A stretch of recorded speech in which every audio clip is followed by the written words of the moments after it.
საქართველოს ჩემპიონ ბათუმის ქალ ფრენბურთელთა გუნდს წარმატება სპორტის და ახალგაზრდულ საქმეთა დეპარტამენტის წარმომადგენლებმა მიულოცეს. ბათუმელმა გოგონებმა ბოლნისელები ფინალში ანგარიშით 3-1 დაამარცხეს. ჩემპიონატი 2000-2001 წელს დაბადებულ გოგონათა შორის გაიმართა. აჭარის ფრენბურთის ნაკრები ჯერ ბულგარეთში საერთაშორისო ჩემპიონატზე, შემდეგ კი ბათუმში ქვიშის ფრენბურთის ტურნირზე იასპარეზებს. გუნდი 2015 წლის თბილისის ოლიმპიადისთვისაც ემზადება. ფინალში ჩვენ დავამარცხეთ ბოლნისი.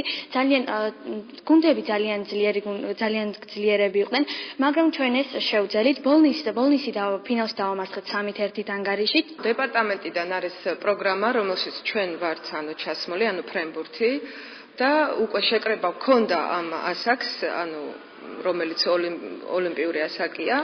და ეს ბავშვი უკვე ნელ-ნელა შედეგებით მოდის, შეკრებები, ბავშვებს სტიმული აქვთ, ხელფასები აქვთ, მწვრთნელებიც დაფინანსდნენ, ხელფასები აქვთ მწვრთნელებსაც.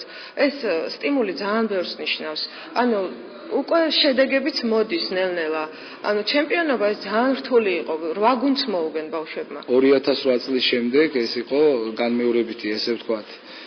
პირველი ადგილი და ჩვენ ალბათ აი ხელშეწყობის პროგრამის ფარგლებში, როგორც ღონისძიებათა კალენდარიც, ასევე 5 სათამაშო სახეობის განვითარების პროგრამის ფარგლებში მიაღწიეს ამ შედეგს და ეს ჩვენთვის არის ძალიან დიდი სტიმული, რომ კიდევ უფრო მეტი ხელი შევუწყოთ მათ.